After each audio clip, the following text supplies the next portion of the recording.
Carlos Barral no es gitano, es un editor con toda la barba. También es escritor y nada más. Hola, buenas noches, Carlos. Una vez pasó por aquí Juan Benet y le dijimos, cuando un libro se quema, ¿qué se quema de nosotros?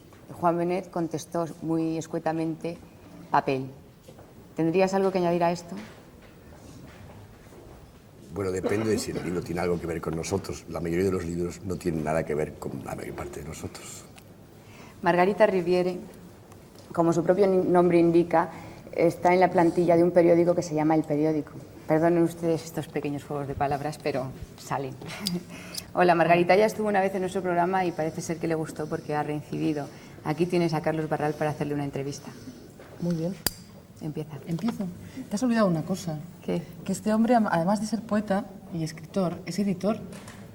He dicho un editor con toda la barba. Sí, lo has dicho. Bueno, yo quería preguntarte, porque además como editor yo creo que es noticia en este momento. Primero pues, ya fue uno de los padres del famoso boom latinoamericano y ahora vuelve con una nueva colección en la que también trae sudamericanos. ¿Cómo está el boom? ¿Tiene buena salud?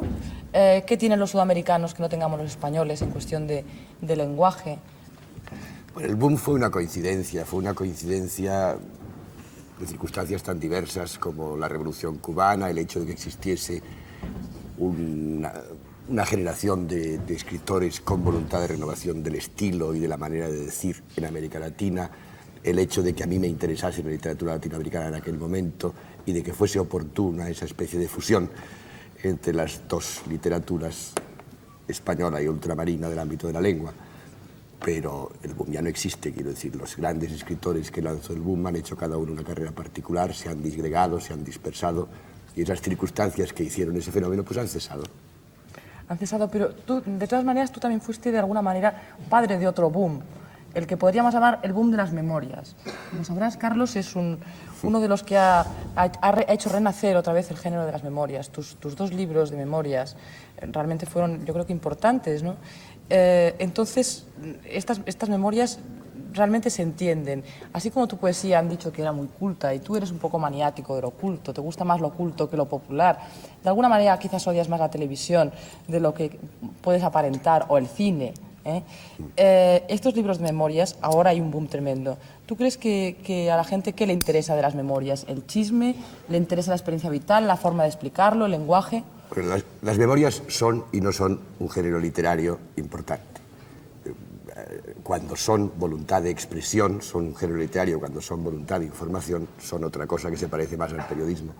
Y entonces resulta, no sé lo que le interesa a la gente. Como género literario, es un género escaso en todas las literaturas, que en la literatura castellana fue abundante en el siglo XIX, después cesó, y que ahora tiene algunos brotes. Pero la mayor parte de los libros de memorias que se publican actualmente son libros de información histórica, digamos, que tienen relativamente que ver con la literatura. ¿Y qué es más difícil, que un editor encuentre escritor o que un escritor encuentre editor? Actualmente vuelve a ser difícil que los escritores que todavía no son famosos encuentren editores convenientes. Yo creo que en este momento sí hay una recesión del mercado de derechos de autor, digamos, que en cambio fue muy fluido en los años 60. Pero volviendo al tema de las memorias, hay memorias que yo creo que pueden ser calificadas más de chisme que de otra cosa. Es decir, por ejemplo, ¿a partir de qué edad puede una persona escribir sus memorias? Estamos viendo que gente como Julio Iglesias o gente así, o Jimmy Jiménez Arnau, que estuvo en este programa, han escrito sus memorias. A partir de ninguna edad, ¿Hay que ser viejo? A partir del momento en que el escritor de memorias, que es un literato, cree que tiene algo que expresar acerca de su propia experiencia que interesa a la experiencia general. Y eso en el terreno de la expresión, es decir, en el terreno de la literatura. En cuanto a las memorias son información histórica, entonces, bueno, habría que pensar en escribirlas cuando uno es muy mayor y la biografía es muy larga y tiene muchas connotaciones históricas.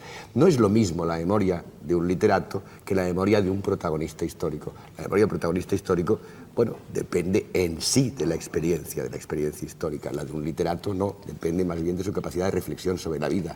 ¿No crees que la gente está buscando siempre modelos para ver cómo se entiende con los demás? Es decir, a ti, por ejemplo, han dicho que tu poesía, incluso tu lenguaje a veces en artículos y tal, es un poco hermético, es un poco cerrado.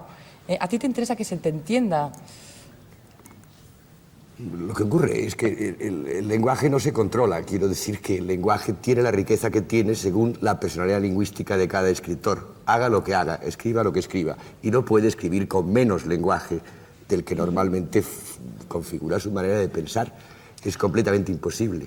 Y como escritor-editor o como editor-escritor, que no sé lo que es más importante, a la hora de pagarse los derechos de autor se hace muchas trampas, le hace trampucillas el editor al escritor. Sí, efectivamente, hay editores de toda naturaleza, de todo pelaje, hay editores que disimulan ventas para no pagar derechos de autor, pero yo creo que no son los más. ¿Pero usted a sí misma? Lo que sí ocurre es que no hay sistemas de control público que den al escritor la seguridad de que no está siendo estafado. No los hay y son muy difíciles de inventar. Y por lo tanto la relación entre autor y editor todavía se basa en un pacto de confianza. Cuando esa confianza no existe, efectivamente puede ocurrir cualquier cosa. Depende realmente de si el editor es o no es persona honrada. Oye, Carlos, ¿a ti que te gusta lo perfecto y que se hable bien y todo esto, te gustaría estar en la Real Academia Española? No, la verdad es que no. Porque me parece que la función de la Real Academia Española y en general de las academias de la lengua es, desde el punto de vista de la historia de la lengua, nefasta. ¿Por qué? Porque se basa en una normalización de la lengua que no tiene nada que ver con la realidad lingüística tal como se entiende hoy, y porque en realidad es un catálogo de definiciones absolutamente arbitrarias, de usos lingüísticos absolutamente no catalogados de un modo razonable. ¿Qué te diré? Por ejemplo, el diccionario de la Real Academia dice color, dice pues cualidad de los objetos respecto a luz. Eso es una definición de física completamente ridícula desde el punto de vista lingüístico. Todos sabemos que color es el colectivo de colores. Bien, ¿qué ocurre? Que ese diccionario empezó a redactarse con un criterio del siglo XVIII, de contertulios sabios y amenos, y sigue funcionando igual. Y por otra parte está lleno de errores etimológicos gravísimos. ¿Por qué el castellano escribe, por ejemplo, los pretéritos perfectos con B alta? Simplemente por tontería de los académicos de alguna época, porque todas las lenguas románicas derivan en B labio dentado. Oye, bueno, te dejo. No, es que, bueno, ahora te metes con la Real Academia. No me meto. Creo que no tiene ya ninguna función. Pero bueno, tú también has dicho recientemente que cada día se habla menos y peor. Y entonces te referías quizás, te pregunto, a la televisión, a los medios de comunicación en general, a los políticos, a determinadas palabras que utilizan los políticos, a los tópicos, al uso, que por ejemplo me podrías decir alguno que te irrite. Mira, bien. Me estaba refiriendo seguramente a todo eso, no recuerdo cuándo dije esa frase, pero efectivamente lo que ocurre es que hay una especie de tendencia contagiosa a la indigencia del lenguaje, a sustituir el lenguaje por la acumulación de jergas, y que esas jergas, que empiezan siendo jergas profesionales y de grupo, pues acaban siendo las que utilizan los medios de comunicación y se contagian y se expanden y sobre todo asesinan la capacidad de invención lingüística de la gente popular. Todos hemos conocido campesinos, marineros, pastores, que hace unos años tenían una enorme capacidad de invención lingüística, su capacidad expresiva era enorme, su capacidad de fabricar imágenes, asociaciones, era tremenda. Bueno, los medios de información forzosos, como la televisión, por ejemplo, porque el periódico no es forzoso, muchas veces, lamentablemente, pues resulta que fuerza eso y esa gente acaba en una rara indigencia lingüística. ¿Y qué siente un escritor frente a la capacidad monstruosa de penetración que tiene la televisión? ¿Ganas de hacerse guionista o no? ¿O sigue pensando que la literatura es una mejor expresión? No, yo creo que es que realmente son dos fenómenos que no se rozan. Esa teoría, no casualmente nacida en América y por un filósofo de tan poco crédito como McLuhan, de que habría una sustitución de medios, el fin de la galaxia Gutenberg, es realmente una de las estupideces mayores de este siglo y una de las vergüenzas de las humanidades de este siglo. Eso es completamente absurdo. La literatura no será afectada por la televisión. La televisión es un medio de difusión perfectamente respetable, perfectamente apreciable, y cuyo único inconveniente es que se haga de ella un mal uso. Es decir, el único peligro de la televisión es que sea mala. Oye, ¿tú te imaginas ahora que hablas de campesinos, a un campesino hablando de concertación, por ejemplo?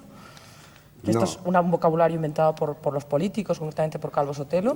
Bueno, pues mira, no creo que el vocabulario de Calvo Sotelo sea el de los peores vocabularios políticos de la actualidad. Bueno, concertación, por ejemplo, es evidentemente una palabra de origen jurídico y eso en la política siempre ha existido.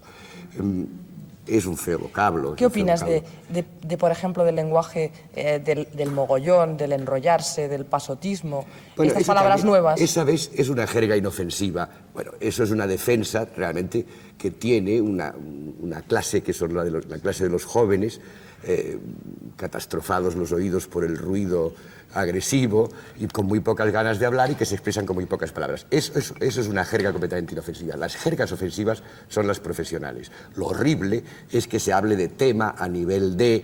Eso sí que es grave. Es decir, las cosas que proceden de un vocabulario de los traductores de ciertas ciencias más o menos justificables como la economía, las ciencias empresariales, etc. Eso sí que es grave y eso es secante, eso es deteriorante. Oye, tú que eres escritor, eres catalán, escritor en castellano, ¿es verdad que los catalanes escriben peor en catalán o en castellano? Yo creo que siempre he afirmado que el bilingüismo era una ventaja y no una desventaja. Ninguna lengua, el conocimiento de una lengua no empobrece el conocimiento de otra.